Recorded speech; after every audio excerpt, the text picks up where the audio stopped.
The day I handed Ryan Parker our divorce papers, I didn't expect him to show up at my hotel furious, demanding I take him back. But after 10 years together, I'd finally learned the truth.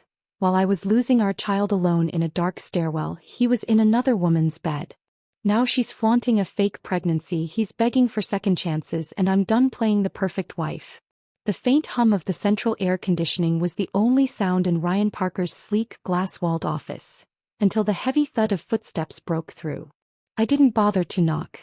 My heels clicked sharply against the polished marble floor as I strode in, the door swinging wide behind me. 2 bodyguards flanked me, their broad shadows stretching across the room. Emily Summers, his so-called white moonlight, was perched primly in the guest chair, flipping through a glossy file. She looked up, startled, when she saw me, but that practiced softness in her eyes quickly hardened into wariness. "Get her out of here," I said flatly, jerking my chin toward her without breaking stride. Ryan wasn't even at his desk yet. He was by the window, phone pressed to his ear, sunlight haloing him in a golden frame like some untouchable deity. But the second my words registered, his brows furrowed. "Claire, what are you?" "Now," I repeated, my voice steel. The 2 bodyguards didn't hesitate. One stepped forward, taking Emily's arm. The other moved behind her chair. She gave a little gasp, half indignation, half fear, and clutched at the edge of the desk. "Ryan," she started, but I cut her off. "You can whimper to him later. Right now you're leaving." Her expensive perfume clung to the air as they escorted her out, her heels scraping against the floor in reluctant steps. The door shut behind them, sealing the 2 of us in. The silence between Ryan and me was almost tangible. I crossed to his desk without a pause, slid my hand into my bag and pulled out a crisp envelope. With deliberate calm, I set it on the glass surface between us and pushed it forward. "Divorce agreement," I said. "Sign it. After the 30-day cooling-off period, we'll finalize everything." Ryan hung up his call without a word, his eyes fixed on me. His face was unreadable, but the coldness there could have frozen steel. God, he really was handsome. That face had been the undoing of my better judgment for years. High cheekbones, that clean jawline, lips that could look cruel or gentle depending on the moment. No wonder I'd been so hopelessly in love. But then my mind betrayed me, flashing to the image of that same mouth pressed against another woman's, murmuring promises he once made to me. The memory twisted my stomach and the taste of smoke turned bitter on my tongue. Without ceremony, I reached up and slid my wedding ring off my finger. The diamond caught the light once before it hit the desk with a sharp, ringing clink. The sound echoed in the office like the closing of a door. I turned to leave. "Claire," Ryan's voice broke the silence, rougher than I expected. I stopped but didn't face him. "What the hell is this?" Then a stack of glossy photographs hit the desk with a slap. "What is this? If you can answer," I asked. "You've been spying on me," he accused, his tone sharp. "No need, your precious secretary couldn't wait to brag. Consider these souvenirs." His eyes dropped to the pictures. The tension in the room was thick enough to choke on. That moment ripped open a memory so vivid it was like stepping back in time. Summer, years ago, just after the college entrance exams. The world smelled of fresh-cut grass, cicadas screamed overhead, and the sun filtered through the leaves in warm, flickering patterns. Ryan had stood under the shade of a tree, all arrogant confidence worn thin, hands shoved awkwardly into the pockets of our oversized school uniforms. He was too shy to meet my eyes then, but his voice was steady. "Claire, the exams are over. Can I start pursuing you now?" 2 voices overlapped in my head, one from that past moment brimming with shy anticipation, because I wanted to be with you, and one from now ice cold because I no longer want to. "Go ahead and sign the papers," I said, my voice cutting clean through it. "Isn't she pregnant? She's got a prenatal checkup at 3 today. They even sent the appointment confirmation to my phone." I pulled my phone from my pocket, unlocked the screen and held it up so he could see the message. Sure enough, the sender's name flashed: Eliza Summers. "My grandfather's birthday banquet is this afternoon. I've got a client meeting and will be a bit late. Can you help cover for me?" Ryan stared at it in silence, his jaw tight. "I'm not playing this frozen statue game with you," I said finally, sliding the phone back into my pocket. "I've got better things to do." I grabbed my bag and walked out.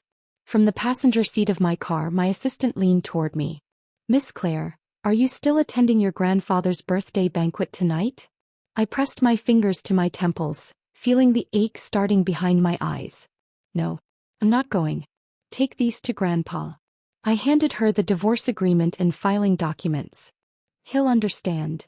I wasn't going to waste the evening in polite conversation while the man I'd loved for a decade played house with another woman. Oh, and those venture capital folks who've been asking for a meeting?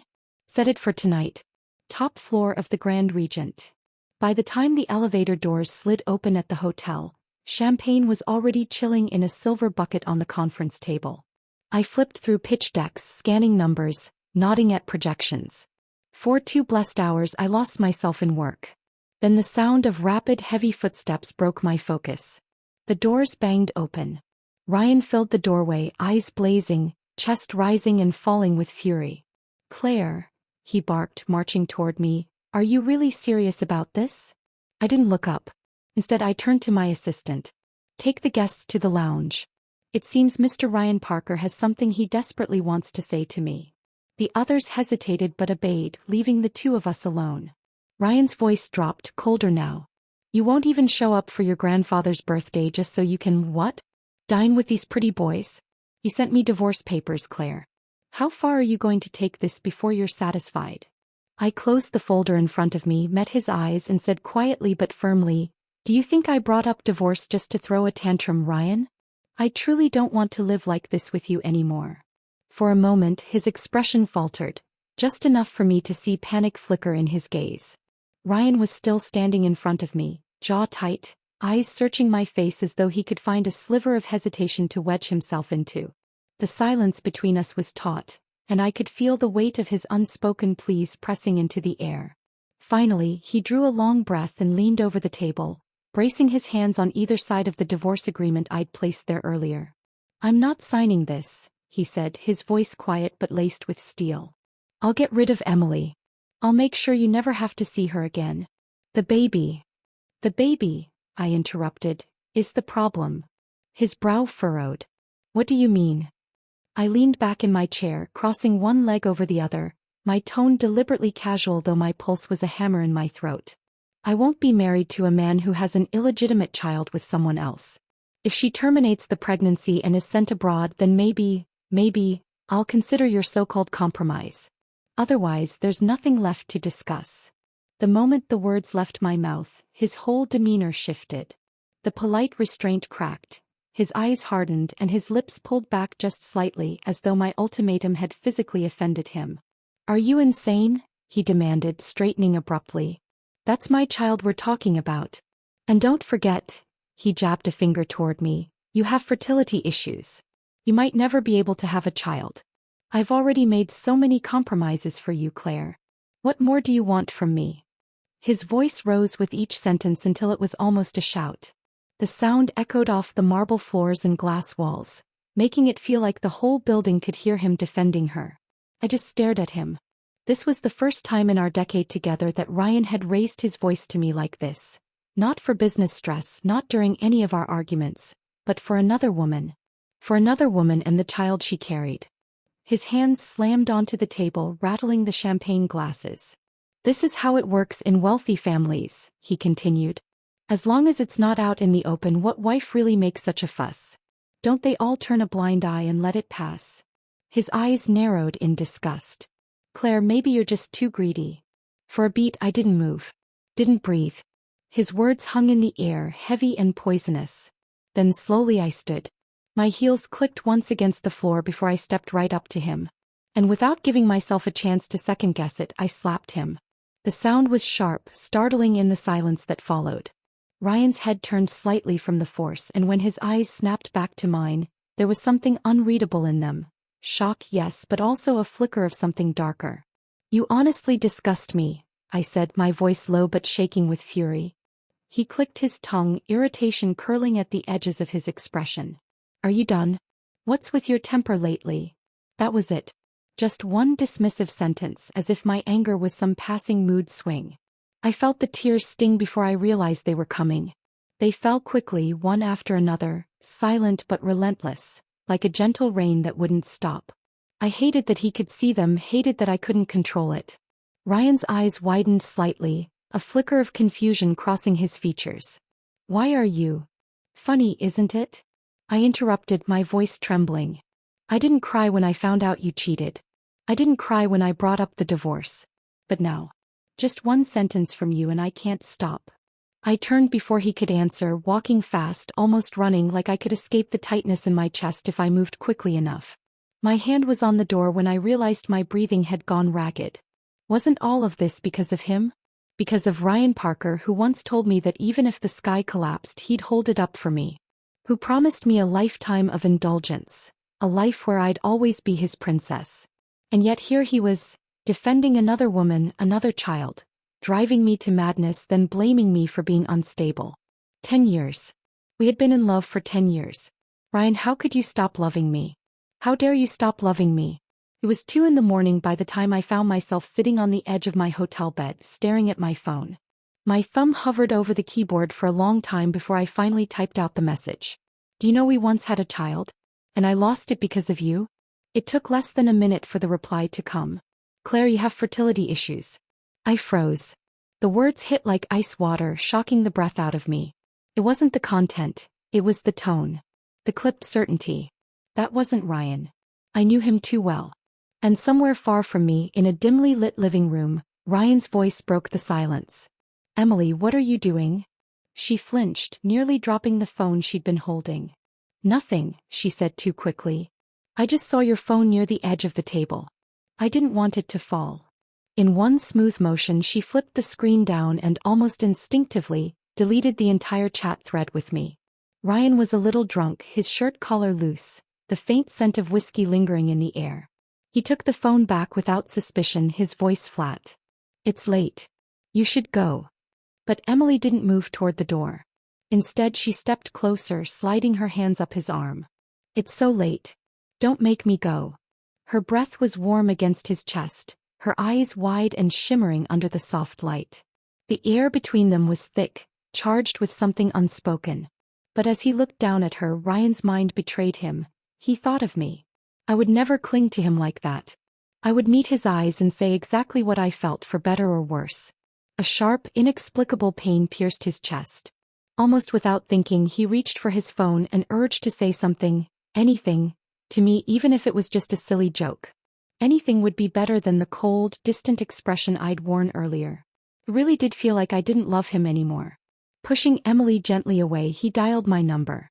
Sorry, the number you have dialed is unavailable. A sudden wave of panic rose in him. He opened our chat, scrolling frantically. But no matter how far he went, our conversation was gone. He typed my name manually and sent a message. Seconds later, a single bright red exclamation mark appeared beside it. I had deleted him. The next morning, Ryan was at the airport.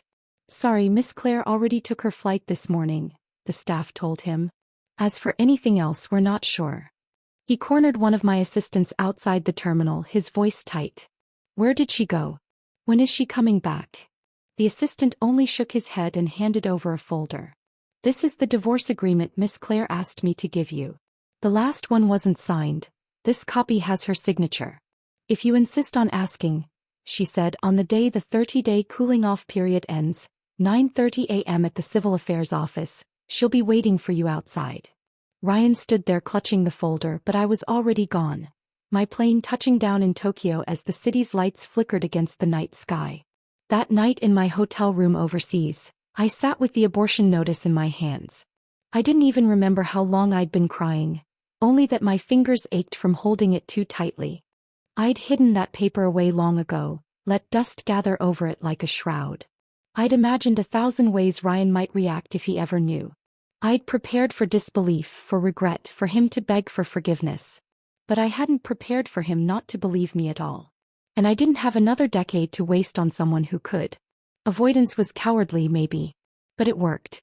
When the plane doors opened and the first breath of Tokyo air hit my lungs, it felt like stepping into another lifetime. The air was cooler here, tinged with the faint scent of rain on concrete, and for the first time in weeks no one knew me. No one looked twice, no one whispered my name, and most importantly, no one looked at me with pity. The chauffeur the Tokyo office had arranged stood at the terminal exit with a discreet placard. Miss Claire, he greeted. bowing slightly before ushering me into the back seat of a black sedan. I didn't speak during the drive. The city slid past in a blur, glass towers, narrow side streets, vending machines humming under neon light. I stared out of the window, letting the rhythm of the car's movement press down the thoughts trying to climb to the surface. Inside my bag, folded and hidden under a file of contract drafts, was the abortion notice. I had taken it with me without even thinking. That thin sheet of paper had lived at the back of a drawer for months, dust gathering over its truth as though neglect could dull its sting. But on the flight here, when the cabin was dark and the only light came from the seatbelt sign overhead, I had taken it out. My hands shook as I smoothed it flat, my eyes burning until they overflowed. I must have cried silently for hours, my tears falling onto a document that had already absorbed too much grief. In the days after I left, Ryan must have thought I was playing some kind of game. He called my phone repeatedly. At first, I let it ring out, staring at his name flashing across the screen until it stopped. Then I blocked his number. The next day, he began using other numbers. Work lines, assistants' phones, even numbers I didn't recognize. I blocked those too. My assistant in the city, Laura, began sending me cautious messages. Mr. Parker came to the office this morning. He says it's urgent. He's been calling the reception desk asking for your travel schedule. Every time I gave the same instruction. Politely decline. If he insists, hang up. On the third day, Laura called me herself. Miss Claire, he came to your grandfather's house. I froze. And? Your grandfather told him you were away for work and needed space. He didn't take it well. I pinched the bridge of my nose, leaning back in the hotel desk chair. Make sure Grandpa's driver keeps the gates shut. And have the housekeeper screen all visitors. Yes, Miss Claire. I ended the call and stared at the rain sliding down the glass of my hotel window. Even an ocean away, I could feel his presence circling me like a shadow. I didn't just vanish from him. I erased myself from the life we'd shared. Every shared contact was informed. Every driver told to decline his calls. My name was removed from the smart lock system at the villa. On social media, I deleted him. WeChat, Instagram, any app where his voice might reach me, I cut the connection. There would be no accidental late-night texts, no just one more call, no door left ajar for him to slip through. Tokyo became my armor. I threw myself into work, arriving at the office earlier than anyone, staying later than necessary. My Tokyo team noticed, of course, but no one dared to comment beyond the occasional suggestion that I get some rest. By day, I was efficient and unflappable, moving through meetings and negotiations as though nothing had changed. By night, I was just a woman alone in a high-rise apartment, staring at the city lights until my eyes blurred. Sometimes I would catch myself wondering what Ryan was doing at that exact moment. Was he still in the office? Was Emily with him? Did they talk about me? Did they talk about the baby? Then I would remind myself, no, her baby, and force my attention back to whatever document was in my hands. One rainy Tuesday, Mika, my Tokyo assistant, appeared at my office door with a hesitant expression. Miss Claire, there's a delivery downstairs for you. I didn't look up from my laptop. From who? She hesitated. Mr. Parker. My pen stopped mid-signature. Send it back. It's flowers. And the card. I raised my eyes to hers. Mika, refuse it. And if his name shows up again on a package, a call, an email, don't let it reach me. Her lips pressed together. Understood. After she left, I stared at the black screen of my locked phone. Part of me, the part that had once measured time in his arrivals and departures, wondered what kind of flowers he'd chosen. Roses? Lilies? Peonies because he knew they were my favorite? I shook my head. It didn't matter. None of it mattered now. The first week passed. Then the second. At night, when I should have been sleeping, I would lie awake, replaying scenes from our marriage like reels from an old film. His laughter when we'd signed the villa deed together. The way he used to loosen his tie and drop his briefcase by the door, heading straight for me before even greeting the dog. How we used to eat takeout straight from the boxes when we were both too tired to cook. Memories are cruel that way. They sneak in through the smallest cracks, flooding you before you realize you've left the door open. I told myself I had left for my own peace. That avoidance wasn't weakness, it was survival. And survival meant not giving him the chance to pull me back in. Halfway through the month, Laura messaged me again. He came to the main office this morning. Waited 2 hours in the lobby before leaving. He looked tired. I didn't reply. The next day, he called me from a payphone. I didn't answer. By the third week, he's been near the civil affairs office several times this week. I could see him in my mind's eye, hands in his pockets, eyes scanning the street whenever a car approached, bouquet maybe in hand, the way he always did when he was trying to charm me into forgiving him. That image used to make my chest ache with longing. Now it only felt heavy with inevitability. I didn't tell him when I was flying back. I didn't tell anyone except my assistant and my driver. The morning of my flight home, I stood in front of the hotel mirror, staring at my reflection. The woman looking back at me had sharper eyes than the one who'd arrived here. Her hair was pulled into a smooth chignon, her suit pressed without a wrinkle. Not a trace of softness left in her expression. I touched the glass lightly, almost as if to check she was real. On the plane, I kept my mind anchored to the documents in my briefcase. I refused to let myself imagine him waiting. I refused to imagine what he might say. But I knew one thing. No matter what words passed between us when I returned, I would not be staying. When we landed, the city air felt warmer than when I had left.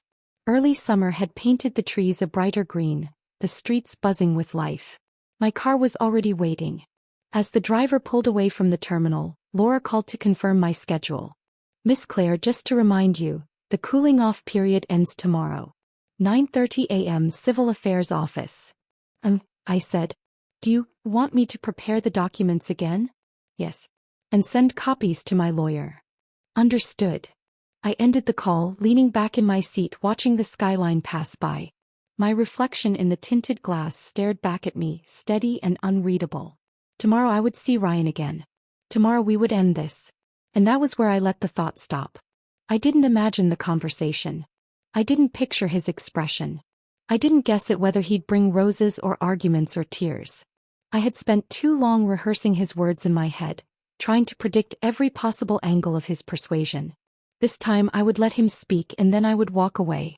The morning sun was already hot by the time my car turned onto the narrow street leading to the Civil Affairs office.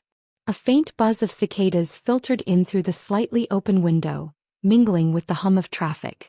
I could see him from a distance. Ryan Parker standing on the steps in a charcoal suit, the cut perfect as always. His hair was combed with that careless precision he'd mastered in college. Just enough to look effortless, just enough to draw attention. In his arms, an enormous bouquet of deep red roses, their velvety heads catching the sunlight. To passers-by, it must have looked like a proposal scene, a devoted man waiting for his bride. If someone didn't know better, they might have thought this was the beginning of a love story. But it wasn't. When the car rolled to a stop, he spotted me instantly. A smile broke across his face, bright and open, the kind of smile that used to undo me. "Claire," he greeted warmly, as though we were meeting for brunch instead of to sever 10 years of history. "Long time no see." I stepped out, straightened my jacket and closed the door with a soft thud. My eyes flicked to the bouquet, then back to his face. "Let's go inside and finish this first." His smile faltered just slightly, but he recovered. "While you were away, I thought about everything," he began, falling into step beside me. "I don't want to separate. I want us to stay together. I know you still have resentment about what happened with Emily, but—" "Ryan," I started, but another voice cut across mine. "Ryan, haven't you handled things yet?" We both turned. Emily Summers was approaching from the opposite end of the courtyard, her pace slow and deliberate, as if every step was choreographed. She wore a pale blue dress that clung gently over the curve of her belly, her hands resting in that practiced cradle pregnant women adopt for photographs. Her eyes, however, weren't soft. They were locked on me with a challenge so naked it almost made me laugh. Ryan's expression darkened instantly. "Emily, what are you doing here? Didn't I tell you to stay home?" She ignored him entirely. "We've got that prenatal appointment this afternoon, remember?" Her tone was light, almost teasing, but every syllable was directed at me, not him. Ryan's brows snapped together. "What prenatal appointment? We're supposed to be taking you to terminate the pregnancy this afternoon." A small murmur rippled through the people loitering nearby. Other couples waiting for their turn, clerks coming back from coffee breaks. Emily's lips curved faintly. Without answering his question, she took his free hand and pressed it firmly against her stomach. "Ryan, feel it. This is our baby. He's still so small, growing right here inside me. Can you really bear to kill your own child? I saw it. The subtle way his shoulders dropped, the flicker of softness in his eyes. Even through the fabric of her dress, the shape of her belly was unmistakable, and for a man like Ryan who'd once dreamed aloud of building a family, that physical reality was a weapon Emily knew how to wield. I stayed exactly where I was, watching them like I'd watch a scene in a play, appreciating the performance without caring about the plot. If you want to have your touching little father-son moment, I said finally, take it home. We're not even divorced yet and you already have an illegitimate child. Bravo. Emily's smile didn't falter, but the muscles in her jaw twitched. As for you, I continued, shifting my gaze to her belly, is being a mistress something to be proud of? Do you really think this will move me? She tilted her head in faux innocence. I'm just giving my child a chance at life. I let out a short, humorless laugh. Then get divorced first. After that, the two of you can get married. I'll even bring a gift. Ryan turned to me, desperation creeping into his voice. Claire, can we please not do this? I didn't come here intending to go through with the divorce today. Let's just talk. Talk? I cut in, my voice cool. You've been standing here with her, letting her press your hand to her stomach like we're in some cheap melodrama, and you want to talk? He flinched, and for a moment I thought I saw something like shame cross his face. But it was gone too quickly. Fine, I said, turning toward the car. Drag it out if you want. The result will be the same. I didn't look back as I slid into the back seat. From the corner of my eye, I saw Ryan still standing on the steps, bouquet limp in one hand, Emily hovering beside him like a shadow. By the time he returned to his office that afternoon, the notice of a divorce lawsuit was already on his desk. The lawyers I'd hired didn't waste time. That's why I liked them. No moral lectures, no suggestions to think it over. Just clean, efficient work. The filing was straightforward. Irreconcilable differences, infidelity, and the presence of a child conceived outside the marriage. In our circle, those words were enough to slice through any false illusions. I spent the rest of the day buried in work. My absence from the city had left a backlog of deals to review, partnerships to finalize. When my assistant asked if I wanted to attend the wrong family's reception that evening, I agreed without hesitation. The reception hall was lit like a jewel box, chandeliers scattering light over polished marble floors and the glint of champagne glasses. I wore a simple black evening gown. Nothing dramatic, nothing that begged for attention, but cut to perfection. The kind of dress that said, I don't need to try, I just am. I moved easily through the crowd, glass of wine in hand, exchanging pleasantries, discussing terms, steering conversations where I needed them to go. Every gesture, every smile was calculated. Tonight was business and I would not let personal distractions ruin it. But fate, as usual, had other plans. From across the room in one of the private booths I saw him. Ryan sat with a small group of men from our social circle, his posture relaxed, his smile effortless. He looked like the Ryan Parker everyone admired. Successful, composed, untouchable. One of the men leaned in, speaking loud enough for me to catch. Ryan, you still haven't gotten Claire to forgive you? Honestly, you spoiled her too much before. Every man in our circle has a little something going on outside. And she's infertile after all. Now that Emily's pregnant, you... Ryan's expression froze mid-smile. Who told you she's infertile? The man hesitated, then glanced toward the far end of the room where Emily stood in a pale gown, her hands resting protectively over her belly. Ryan followed his gaze. His eyes narrowed, sharp as glass. Emily's smile faltered. Ryan's voice had gone razor-sharp. Who told you she's infertile? The man who just said it seemed to realize he'd made a mistake. His eyes darted nervously around the table, landing again on Emily, who was standing a few yards away. She was smiling politely at a cluster of women, but her eyes kept flicking toward Ryan, watchful. It took her only a moment to notice the sudden shift in his gaze. Ryan's stare was cold, unblinking, the kind that stripped away all pretense. Emily's smile wavered. She hurried over, her steps quick but measured, placing a hand lightly on Ryan's sleeve. Ryan, I just heard it somewhere. Don't be mad, okay? The way you're looking at me, it's scary. And it's not good for the baby. Ryan downed the rest of his drink, setting the glass down with a quiet clink. If you know it's not good, then you should have stayed home like I told you. Why did you insist on coming here? Her lips trembled, eyes glistening as though tears were only a blink away. I know I've caused trouble for you. I'll ask Claire to forgive me. I just want my child to live. Is that so wrong? I had been making my way toward a pair of investors when I noticed Ryan's line of sight shift. I followed it and found Emily watching me. Pregnant women are naturally more sensitive. At least that's what people say. I saw panic ripple through her expression the second our eyes met. And then she started walking toward me. She didn't stop until she was right in front of me. Then, to my complete lack of surprise, she sank down on both knees, one hand on her belly, the other reaching toward the hem of my gown. "Miss Claire," she began loudly enough for half the room to hear, "I'm begging you. Please spare my child." The collective gasp from the surrounding guests was immediate. Conversations stilled, champagne glasses hovered midair. In our world, affairs and scandals were whispered about behind closed doors, never dragged into the open. This scene was a breach of etiquette so severe that it was almost surreal. I stepped back, my brows knitting. "Miss Emily, this is a lawful society. Don't say things that sound like threats. The wrong family does clean business. We won't tolerate slander." She only clung harder to my leg. Her tears spilled in perfect, glistening streaks down her cheeks, her voice breaking. "I know I'm the other woman, but I just want to give my child a home. Please, I beg you, let me have Ryan. Give him to me." I looked down at her.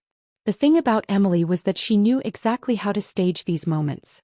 She knew her delicate frame and tearful expression would make her look vulnerable, pitiable, and she knew the sight of her pregnant belly would turn public sympathy in her favor. Too bad I didn't care about public sympathy anymore.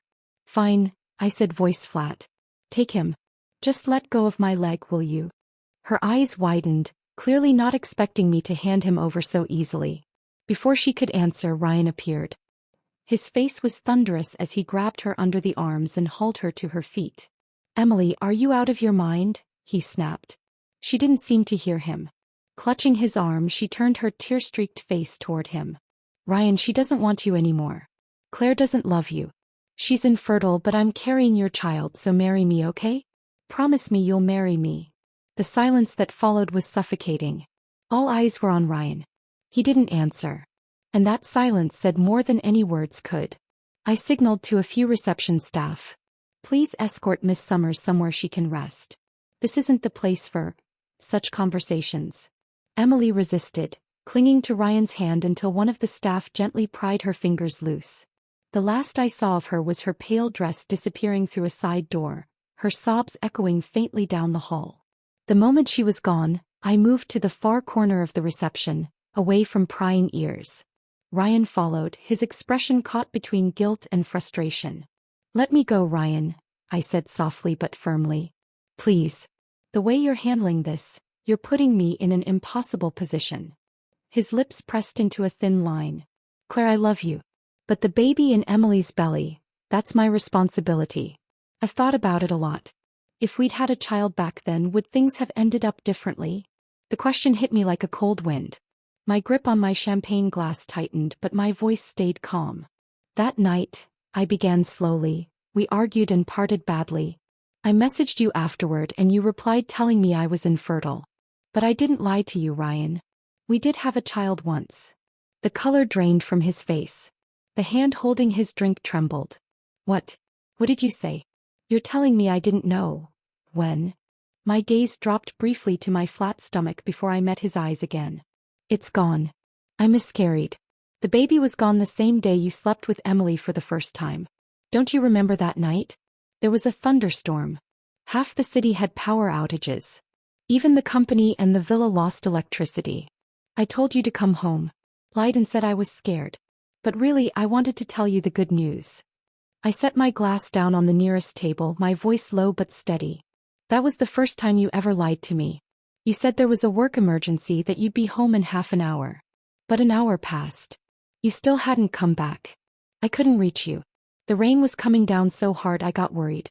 I changed clothes and was about to head out to look for you when I got a text. I thought it was from you explaining why you rushed off to Emily. But it was a photo of the two of you in bed." His mouth opened, but I didn't let him speak. I fell down the stairs from the second floor. My phone flew out of my hand. Blood trickled down my legs. I tried crawling toward my phone, but I didn't have the strength. I passed out right there on the staircase. It was the housekeeper who found me hours later.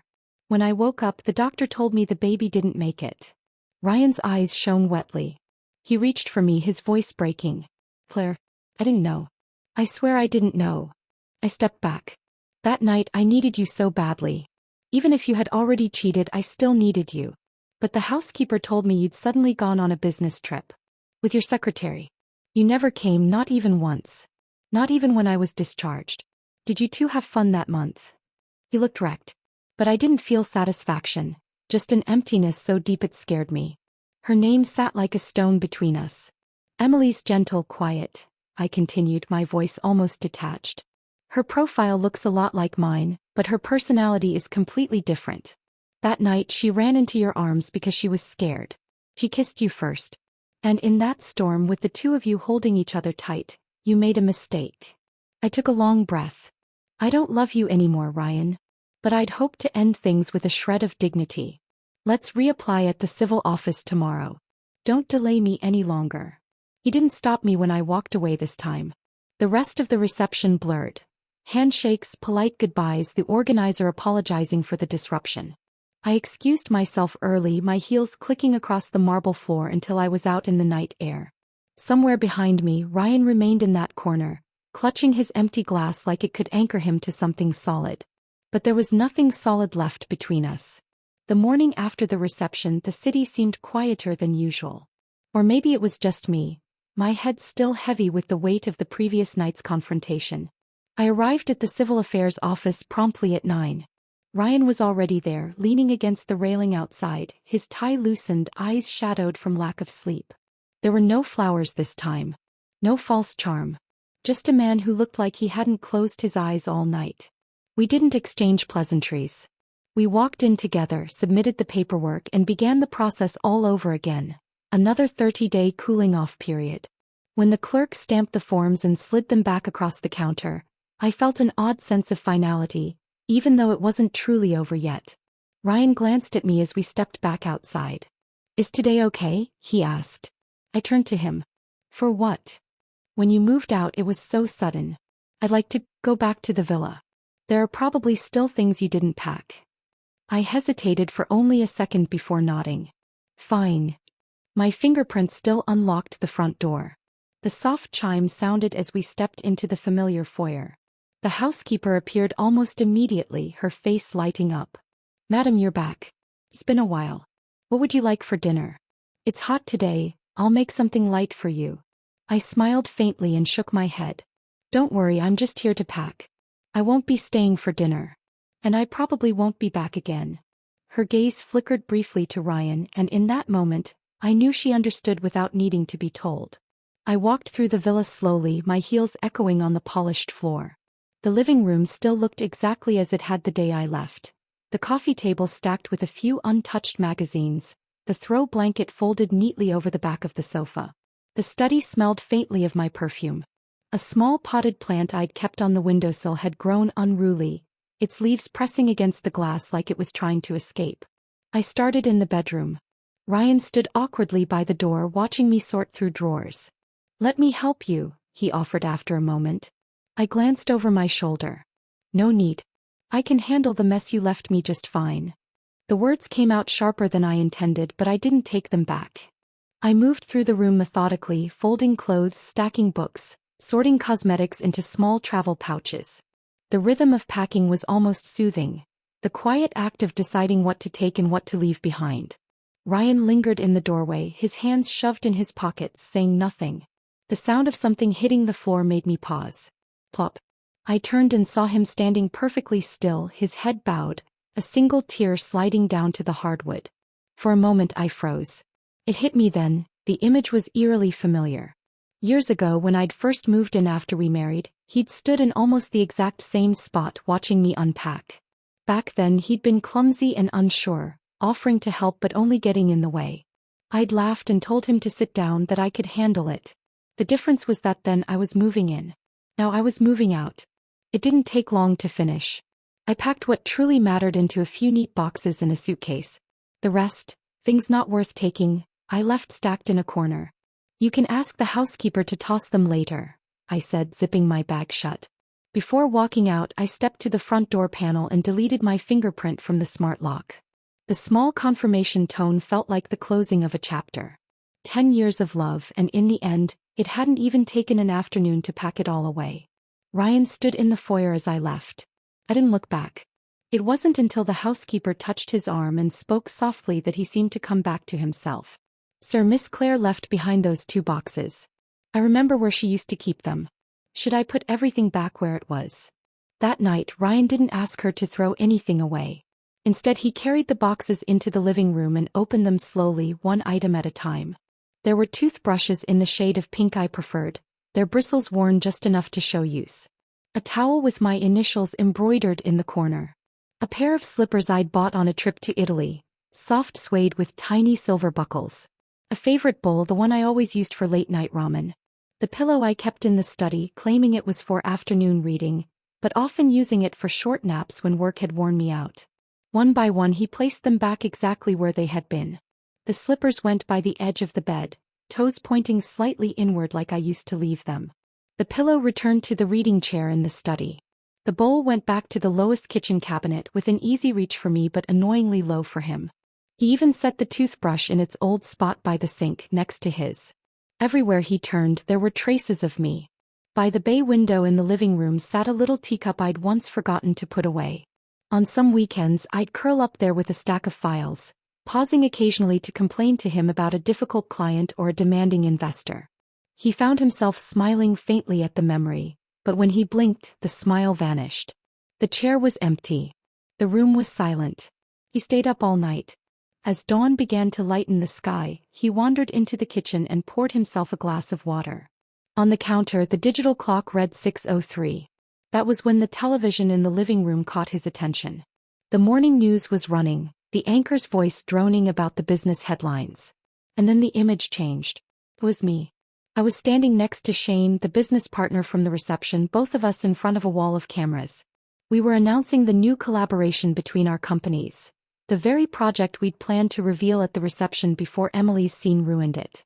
I was composed, smiling in that professional, untouchable way I'd perfected over the years. Shane was just as smooth, fielding questions from reporters with ease. Of course, the media couldn't resist. One question cut straight through the corporate pleasantries. "Miss Claire, is it true you and Mr. Parker are currently separated?" I didn't flinch. "Yes," I said simply. That one word was enough. Ryan turned off the television and sat down heavily on the couch. The silence in the villa felt louder than ever. The traces of me were everywhere, yet the person they belonged to was gone, moving forward without him. The morning after the press conference, my assistant Jen stepped into my office, her expression careful. "Miss Claire, Emily Summers is here." My pen stopped mid-signature. "Here?" "Yes. She's waiting in the conference room. She said she wants to speak with you personally." For a moment I considered refusing outright. But then I thought better of it.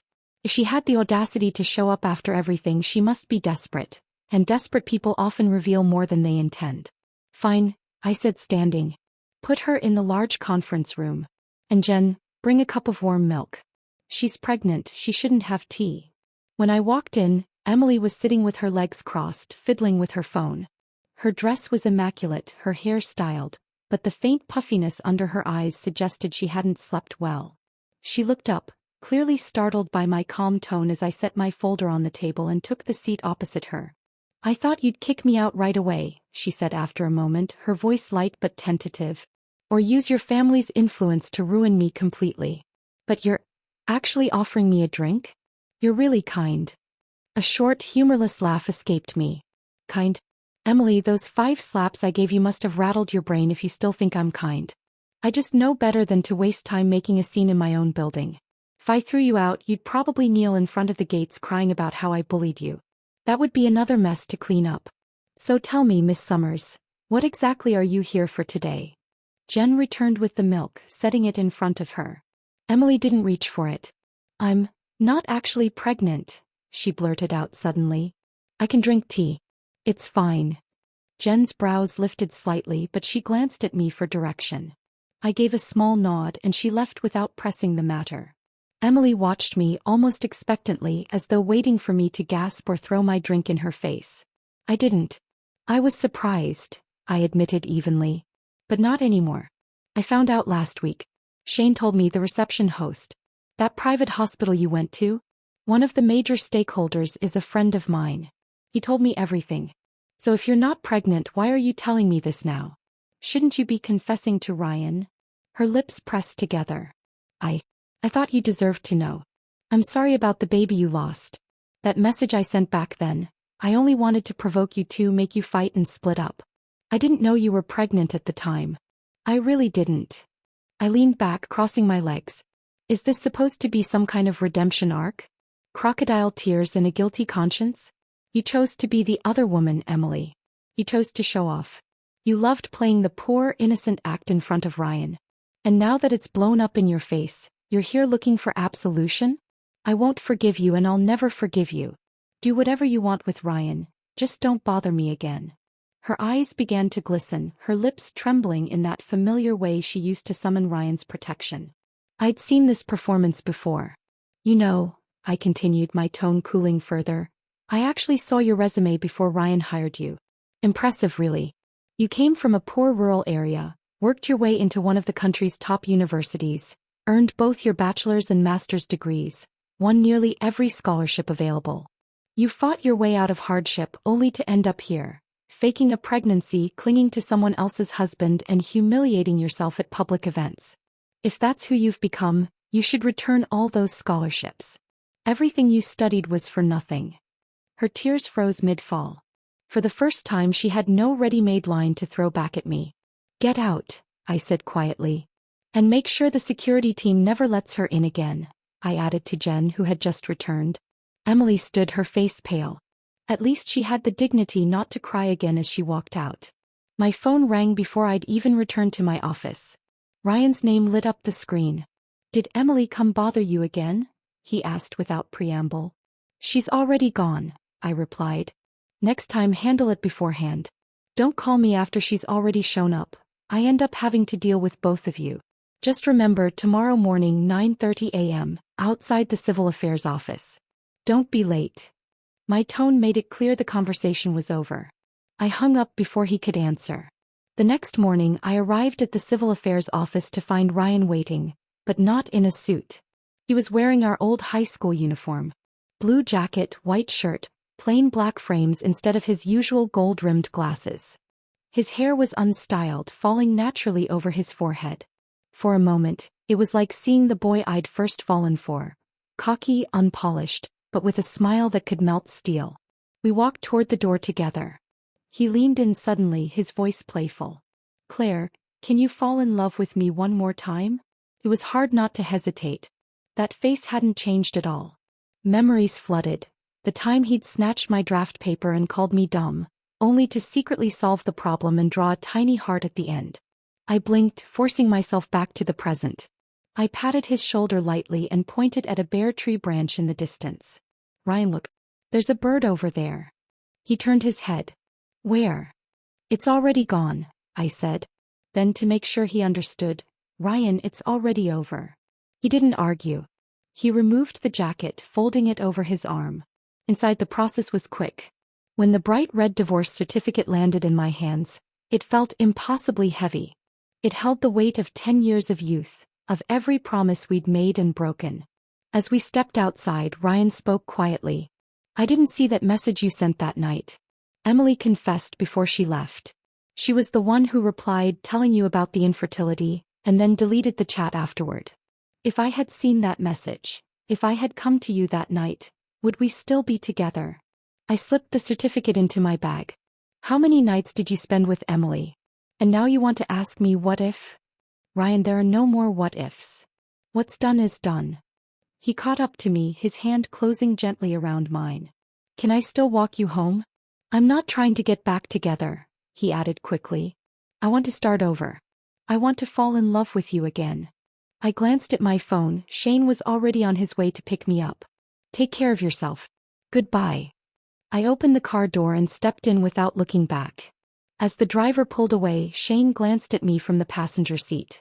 Do you want to cry? You can use my shoulder. But not while I'm driving. I can pull over if you want. A laugh slipped out before I could stop it. I'm not crying. just feeling a little stuffy inside. Let's head to my place first, he said. My parents really like you. At the next red light he leaned closer. Do you love me? I rolled my eyes, pushing his head away. You seriously don't know the answer to that? Don't worry, for the new project I'll give you a 2% profit margin. Just help me pass the parent test. And if you fall for someone else, I'll do a perfect Thomas-style spin out of your life, complete with a full explanation. Shane smirked. 2% appearance fee? Miss Claire, how generous. How many points for the engagement? 5, I said with a small smile. It's not like we're really getting engaged anyway. 5 should be enough. As the car moved forward, I glanced once in the rearview mirror. The road behind us stretched empty, clean. I didn't look back again. 2 months had passed since the last time I saw Ryan Parker. The day I walked out of the civil affairs office with the divorce certificate in my hand, I'd promised myself there would be no more accidental meetings, no more lingering threads for him to tug on. But time has a way of smoothing even the sharpest edges. The ache that had once been constant had faded to a dull echo, like the soreness after an old injury. Some mornings I still reached automatically for the left side of the bed before remembering there was no one there. Other mornings I woke to sunlight streaming across clean sheets and felt only relief. Shane had been unexpected. From the outside it probably looked scandalously quick, moving from a decade-long marriage straight into something new. But in truth, the marriage had been gone long before the papers made it official. Shane didn't rush into my life so much as step into a space that had been empty for years. He was different from Ryan in every way that mattered. He didn't need me to guess at his moods. He didn't treat affection as something rationed. He didn't make me work for scraps of attention. And he made me laugh, deep, startled laughter I hadn't realized I'd missed. One late September afternoon, Shane walked into my office without knocking, holding something behind his back. He was grinning like a boy hiding a secret. You look far too pleased with yourself, I said, setting down my pen. Maybe because I am, he replied, producing a small velvet box and placing it on my desk. My brows rose. If this is a proposal, you're doing it very casually. He leaned on the desk, close enough that I could smell the faint citrus of his cologne. Not a proposal. More like a placeholder. My mother wanted to know if you liked diamonds. I told her you preferred designs that weren't predictable. I opened the box. Inside was a platinum band with a single diamond, modest in size but set in a twisted design that caught the light like water. Sliding it onto my middle finger, I teased, 5 points. Shane's grin widened. And 5 points is passing. I'll take it. The engagement dinner was set for mid-November. We agreed on something small, just family and a few close friends. I didn't want a spectacle. I'd had enough public performances to last a lifetime. Of course, news still got around, and people still talked. Some whispered that I'd moved on too fast. Others hinted that Shane had been waiting in the wings all along. I ignored them all. The truth belonged to me, not to anyone else's speculation. The invitation from our alma mater arrived tucked inside a stack of mail I nearly tossed aside. The school had completed renovations on several of its oldest buildings. Renovations funded partly by a donation Ryan and I had made years ago. They were holding a ribbon-cutting ceremony and wanted both donors present. At first my instinct was to decline. The thought of standing beside Ryan again, smiling for polite photographs, made my stomach knot. But the longer I thought about it, the more I realized this might be the cleanest way to close the last open door. So I said yes. The morning of the ceremony was a study in contrasts. The air was cool, the light sharp. Students hurried along the pathways, their laughter echoing between buildings. I hadn't set foot on the campus in years, yet the layout was burned into my memory. The old oak by the library, the courtyard fountain where I'd once eaten lunch with friends, the science building's perpetually squeaky doors. Ryan was already there, speaking to our old homeroom teacher. He looked different. The polish was still there, pressed shirt, clean shave, but softer, somehow less rigid. His tie hung slightly loose, his hair unstyled in a way that reminded me of high school. When he saw me, he excused himself and walked over. "Claire," he said simply. I nodded. "Ryan." We stood together while the principal spoke, our hands politely clasped in front of us like strangers waiting for a train. Out on the soccer field, a group of students chased a ball, their shouts carrying on the breeze. One boy broke away from the group, sprinting toward a girl standing on the sideline. She laughed and met him halfway, the two of them falling into easy conversation. "They're fast," I remarked. "But I think you used to run faster." Ryan's mouth curved faintly. I did. It was such a small moment, but it felt like a thread tugging at a memory. The summer after our college entrance exams, when he'd first started walking me home. When the speeches ended, the crowd began to drift toward the refreshment tables. Ryan and I stayed back under the shade of the oak. His eyes dropped to my hand, lingering on the ring Shane had given me. "So, you're getting engaged next month," he said quietly. "Yes," I replied. "I'll send you the invitation." He nodded, his gaze fixed on the ground. "I'll be there." We both knew he wouldn't. I left soon after, walking toward the gates. When I glanced back, he was still sitting on the low stone wall, watching the soccer field. Our old homeroom teacher later told me he stayed there for nearly an hour, listening to the cicadas, murmuring something she almost didn't catch. When did that love start to fade? The engagement dinner was exactly what I'd wanted. Warm, understated, free of drama. Shane's parents welcomed me like a daughter. Friends toasted us with genuine smiles. When it ended, I stepped onto the balcony alone. The city spread out in glittering lines beneath the night sky. The cool air pressed against my skin, carrying the faint hum of traffic far below. For the first time in years, I thought of Ryan without bitterness. Just a quiet acknowledgement of what we'd been and what we'd lost. He didn't come to the engagement party. And in his absence, I felt no sting. Just the certainty that he finally understood. There was no place for him in my life anymore. The next morning, I found a small box on my doorstep. Inside, framed between two thin panes of glass, was a cicada wing, perfectly preserved, delicate as breath. No note. No explanation. But I didn't need one. I set it on my desk where the morning sun could catch it, and then I turned back to my work. The past had ended quietly, without ceremony. And sometimes quiet is the clearest sign that something is truly over. The